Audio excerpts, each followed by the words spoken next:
మన మిత్రుడు ఆరో వార్డు ఓ యువకుడు మనతో కలిశాడు. ఆ బ్రదర్ ని వారి మాటలు అడిగి తెలుసుకుందాం. నమస్తే అండి. నమస్తే.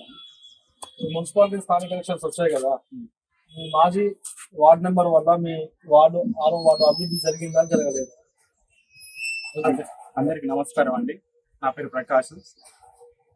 మాజీ అనేది కాకుండా గత 10 సంవత్సరాల నుంచి చూసుకుంటే మన వార్డు మెంబర్లు కానీ, గత 5 సంవత్సరాలుగా మన మున్సిపల్ పాలకులు కానీ అసలు మన వార్డులకు ఎటువంటి అభివృద్ధి చేశారనేది ఇప్పుడు మనం ఒకసారి గుర్తు చేసుకోవాలి. ఆ సమయం కూడా ఇప్పుడు వచ్చింది. ఎందుకంటే గత ఇంకొక నెల రోజులలో మనకు మున్సిపల్ ఎన్నికలు జరుగుతున్నాయి కాబట్టి ప్రతిదీ దృష్టిలో పెట్టుకొని మనం ముందుకు రాబోవాలి. ఈ 5 సంవత్సరాలుగా మనకు కావాల్సినటువంటి ఇప్పుడు మనకి కరెంట్ అయితేంది, డ్రైనేజ్, రోడ్లు, ఇవన్నిటి కోసం కూడా ఇప్పుడు మన మున్సిపల్ ఆఫీస్కి ఇప్పటికి కూడా పోవాల్సి వస్తుంది. ఒక 10 సంవత్సరాల నుంచి ఇప్పటికి చూసుకున్నాం. కనీస మౌలిక వసతులు కూడా వాళ్ళు కల్పించిన పరిస్థితి లేదు. కాబట్టి ఇప్పుడు ఈసారైనా మనం మంచి వ్యక్తిని ఎన్నుకొని మనం ఫోన్ చేసి ఎత్తే వ్యక్తిని, ఏదో ఎలక్షన్లప్పుడు మనకు గడప గడపకు వచ్చి దండాలు పెట్టిన వాళ్ళు చాలా మంది ఉన్నారు. తర్వాత ఫోన్ చేస్తే కనీసం ఎత్తకుండా ఆ సమాధానం లేని నాయకులు కూడా ఇప్పుడు మన ముందే ఉన్నారు. వాళ్ళందరినీ పక్కకు పెట్టి ఒక మంచి నాయకుడిని, మన మధ్య ఉండేవాడిని, మన కోసం ఆలోచించే వారిని, మన పరిస్థితిని అర్థం చేసుకునే వారిని ఈసారి ఎన్నుకోవాల్సిందిగా కోరుకుంటున్నాను. ఇది ఎవరి మీద విమర్శ కాదు. ఓకే, ఇంకొక విషయం అంటే ఇప్పుడు ఎలక్షన్స్ ఉన్నాయి కదా, ఈ ఎలక్షన్స్ లో మనం పార్టీ నుంచి క్యాండిడేట్ ఎన్నుకుంటారా, ఇది చాలా ముఖ్యమైన క్యాండిడేట్ నుంచి ఎన్నుకుంటారా? గతంలో ఏం జరిగినా గానీ ఇప్పుడు జరగబోయే ఎన్నికల్లో మన కోసం కష్టపడే వాడిని పార్టీలు పక్కకు పెట్టాలి. ఇప్పటికైనా పార్టీలు అనుకుంటా పోతే ఎవరైతే పైసలు పెడుతుందో వాళ్ళకే పార్టీ టికెట్లు పోతానే. అంతేగాని మంచి చేసే వాడిని పక్కకు పెట్టి పైసలు ఉన్న వాళ్ళని పార్టీ టికెట్ ఇచ్చి నిలబెడతాను. అట్లా కాకుండా మన కోసం మంచి చేయడానికి ముందుకు వచ్చిన వారిని ఎన్నుకోవాల్సింది అందరినీ కోరుకుంటున్నాను. సరే, ఓకే. అలాగే ఇంకో క్వశ్చన్ ఏంటంటే, ఇప్పుడు కాంగ్రెస్ ప్రభుత్వం 2 సంవత్సరాల పరిపాలన జరిగింది. ఈ 2 సంవత్సరాల పరిపాలనలో ఓ 10 పాయింట్లో మీరు కాంగ్రెస్ ప్రభుత్వానికి ఎన్ని పాయింట్ చేయాలి? కాకపోతే మనం అదే ప్రభుత్వంలో ఉన్నాం. ఇంకో 2 సంవత్సరాలు కూడా ఉన్నాయి, మన సమయం ఉంది. కాబట్టి ఇప్పటికీ మా కాలనీ వరకు అయితే కాంగ్రెస్ ప్రభుత్వం నుండి సొంతంగా వచ్చి కొబ్బరికాయ కొట్టింది ఏం లేదు. గత ప్రభుత్వంలో ఉన్న వాటికి మాత్రమే కొన్ని కార్యక్రమాలకు వచ్చి శంకుస్థాపన చేశారు. కొత్తగా ఒక కాలువ తీసింది లేదు, ఒక తీసే రోజు పోసింది లేదు. అట్లాంటి కాంగ్రెస్ ప్రభుత్వానికి నేను ఒక విమర్శ అనేది కూడా కాదు. మరియు వచ్చే 2 సంవత్సరాలలో కూడా చాలా కార్యక్రమాలు, గతంలో ఎన్ని కార్యక్రమాలు జరుగుతున్నాయో వాటికి పోటీగా కార్యక్రమాలు కూడా చేయాల్సింది కోరుకుంటున్నాను. రాజకీయాల్లోకి యువత రావాలని కోరుకుంటున్నారా? కంపల్సరీ రావాలి. చాలా ఈ అవకాశాన్ని ఫస్ట్ ఈ దోతులు కట్టుకునే నాయకులను వీళ్ళందరినీ పక్కకు పెట్టి యువత వస్తేనే ఇప్పుడు కాలనీకి అయినా సరే, ఏ వార్డుకైనా సరే, మా కాలనీ కాదు, ఏ వార్డు అభివృద్ధి జరగాలన్నా ఇప్పుడు యువత ముందుంటేనే మంచిది. Okay, thank you. ఆరో వార్డులో ఉన్నాం. మున్సిపల్ ఎలక్షన్స్ సందర్భంగా గత మున్సిపాలిటీ వార్డు కౌన్సిలర్ ఈ వార్డులో అభివృద్ధి పనులు ఎలా చేశాడో చేయలేదో స్థానికుల వారి మాటలు అడిగి తెలుసుకుందాం. నమస్తే అండి. నమస్కారం.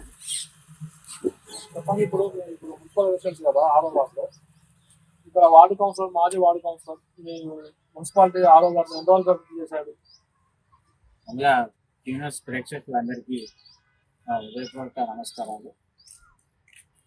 గతంలో నూతనంగా ఏర్పడిన మున్సిపాలిటీ అనంతరం ఎన్నికలు జరిగినాయి. ఆ జరిగిన క్రమంలో ఎన్నికైన తర్వాత ఎలాంటి అభివృద్ధి జరిగిన దాఖలాలు కనిపించలేదు, కనబడలేదు. ఇక్కడ ఎటువంటి అభివృద్ధి చేసినట్టు కూడా ఆ కౌన్సిలర్ కానీ ఆ వ్యక్తి కానీ ప్రజలకు కనబడ్డట్టు కూడా లేదు.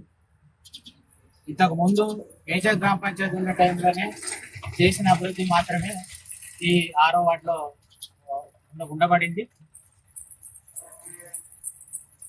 ఓకే, మీరు అప్పుడు మన పర్సన్ నుంచి ఎంచుకున్నారా క్యాండిడేట్ లో, పార్టీ నుంచి ఎంచుకున్నారా? అప్పుడు గతంలో తను వార్డు మెంబర్ గా పోటీ చేసిన క్రమంలో ఓడిపోయిన దృక్పథంతో ఆయన కౌన్సిలర్ గా వ్యక్తిని చూసి ఎన్నుకోవడం జరిగింది. అంటే అతని పరిపాలనలో ఇక్కడ ఈ వార్డు ప్రజలు తృప్తిగా, అసంతృప్తిగా ఉన్నారా, తృప్తిగా ఉన్నారా? ఆయన పరిపాలన, ఆయన గెలిచిన కానుంచి గెలవక ముందు బజార్ తిరిగి వార్డు తిరిగి ఇల్లు తిరిగి ఓటాడుకున్న సందర్భంలో కనపడిన వ్యక్తి తర్వాత గెలిచిన తర్వాత కనపడ్డ దాఖలాలు లేవు. ఒక బజార్కి వచ్చి ఒక వార్డుకు వచ్చి తిరిగిన సందర్భాలు లేవు. ఓకే, ఇప్పుడు స్థానిక ఎలక్షన్స్ ఉన్నాయి కదా, మున్సిపల్ ఎలక్షన్స్. ఈ ఎలక్షన్స్ సందర్భంగా మీరు క్యాండిడేట్ ని ఎన్నుకోవాలనుకుంటున్నారా, పార్టీని ఎన్నుకోవాలనుకుంటున్నారా? పార్టీలకు అతీతంగా ఆ, ఈ అభివృద్ధి జరుగుతుంది. ఏ గవర్నమెంట్ ఉన్నా కానీ నిధులు వచ్చేటివి వస్తూనే ఉంటాయి. అది ఆ వార్డుకు సంబంధించిన డెవలప్మెంట్ ఆ నీడ్ బేస్ అవసరాన్ని బట్టి జరుగుతూ ఉంటాయి. కాబట్టి వ్యక్తి మంచోడైతే కనుక వ్యక్తిని బట్టి మనం అభివృద్ధి చేసుకోగలుగుతాం. కాబట్టి వ్యక్తిని చూసి మనం ఓట్లు వేసుకోవడం జరుగుతుంది, గెలిపించుకోవడం జరుగుతుంది.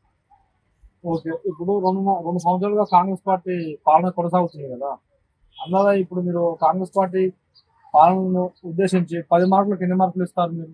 10 మార్కుల కంటే నేనైతే 2 మార్కులు ఇస్తాను.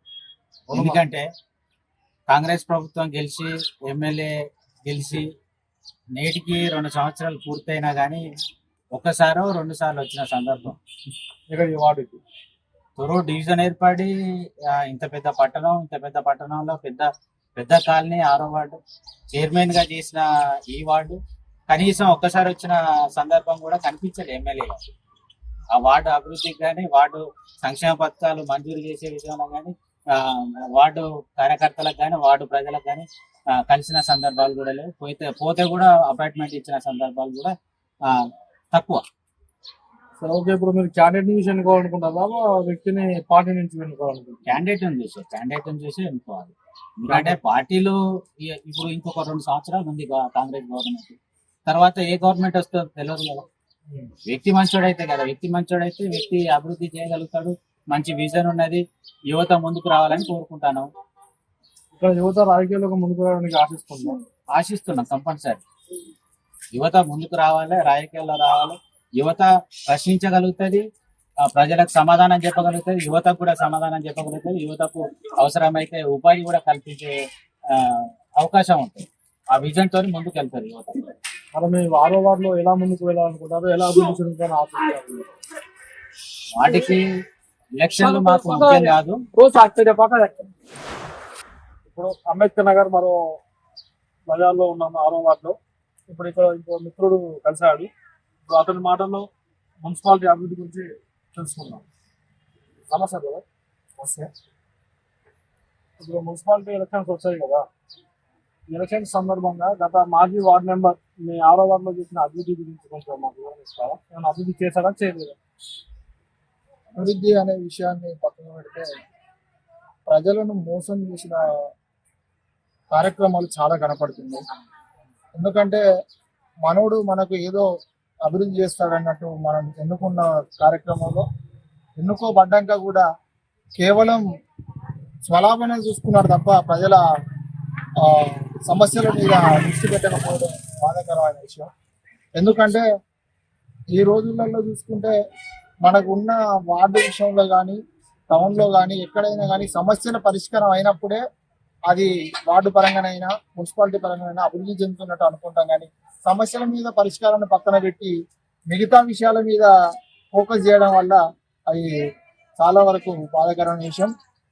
ఆ కార్యక్రమంలో చూసుకుంటే స్వలాభంలో చూసుకొని సొంత లాభాలను చూసుకొని ప్రజలను పక్కకు పెట్టడం వల్ల చాలా ఇబ్బందులు ఎదుర్కొన్నారు. ఈ వార్డు ప్రజలకైతే చెప్పుకోవడానికి కూడా దిక్కులేని స్థితిలో ఉన్న పరిస్థితి కనపడతాం. ఓకే, మీ వార్డు ప్రజలు అతడి పరిపాలనలో తృప్తిగా ఉన్నారా, సంతృప్తిగా ఉన్నారా? ఓవరాల్ గా చెప్పాలంటే అసంతృప్తిగానే ఉన్నారు.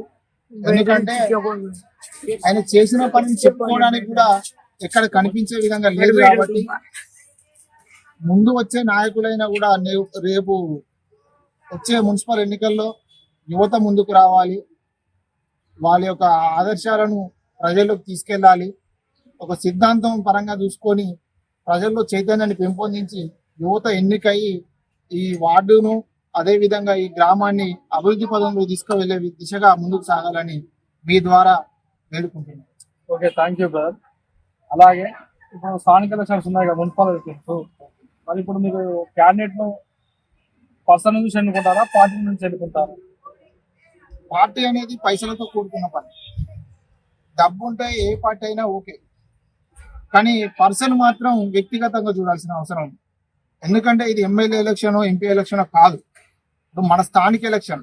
స్థానికంగా ఉన్న వ్యక్తికే, రోజు మన చుట్టూ తిరిగే వ్యక్తికే ఇక్కడ ఉన్న సమస్యలు ఏందో తెలుస్తాయి. ఉదాహరణకు చెప్పాలంటే గత 8 సంవత్సరాల నుంచి ఇదే డ్రైనేజీ కోసం మేము పోరాడినప్పటికి కూడా ఈ కొత్త డ్రైనేజీ నిర్మాణం చేయలేదు. ఈ డ్రైనేజీ వల్ల వర్షాకాలం వచ్చిందంటే వాటర్ ఓవర్ఫ్లో అవుతుంది, రోడ్ల మీదకి వచ్చి ఆగుతున్నాయి. ఆ విధంగా చాలా ఇబ్బందులు ఎదుర్కొంటున్నారు. మేము వచ్చే వాళ్ళకు చేసే విజ్ఞప్తి ఏంటంటే, సమస్యలను మీరు ఎప్పుడైతే పరిగణలోకి తీసుకుంటారో, మీరు ఓటర్ లిస్ట్ కాదు పట్టుకొని తిరగాల్సింది, సమస్యల లిస్ట్ పట్టుకోండి. మీరు చేసే మేనిఫెస్టోని ముందు పెట్టండి. అవి ముందు పెట్టి ప్రజల వాళ్ళ యొక్క బాధలను ఎప్పుడైతే మనం వ్యక్తిగతంగా ఫీల్ అయ్యి, మన బాధల లెక్క ఫీల్ అయ్యి ముందుకు చేస్తాం అనుకున్నారో, వాళ్ళే లీడర్ గా రావాలి, వాళ్ళే ఎన్నికల్లో పోటీ చేయాలి. ఓకే బ్రదర్, మరో క్వశ్చన్ రావాలి. ఇప్పుడు కొన్ని సంవత్సరాలుగా కాంగ్రెస్ పార్టీ పరిపాలన కొనసాగుతుంది కదా, ఈ కాంగ్రెస్ పార్టీ 2 సంవత్సరాల పరిపాలనకు 10 మార్కులలో ఎన్ని మార్కులు ఇస్తారు మీరు? మార్కులు ఇవ్వడానికి కూడా ఆప్షన్ లేదు వాస్తవం. ఎందుకంటే మా దగ్గర ఎమ్మెల్యేగా గెలిచినప్పుడు ఎలక్షన్ ప్రచారంలో కూడా రాలేదు, మా వార్డుకైతే ప్రచారంలో తిరగలేదు. అలా అని ఇంకోసారి మనిషి చనిపోయినా బతికున్నా ఏదైనా ఒక సాధక బాధకాల విషయంలో కూడా ఎమ్మెల్యే గారు కానీ ఆ స్థానిక లీడర్లు కానీ ఎప్పుడు కూడా మా వార్డులో కనిపించిన దాఖలాలు లేవు. అలాంటి ఆ ప్రభుత్వానికి మేము మార్కులు ఇవ్వడంలో ముందు సున్నానే జరిగింది.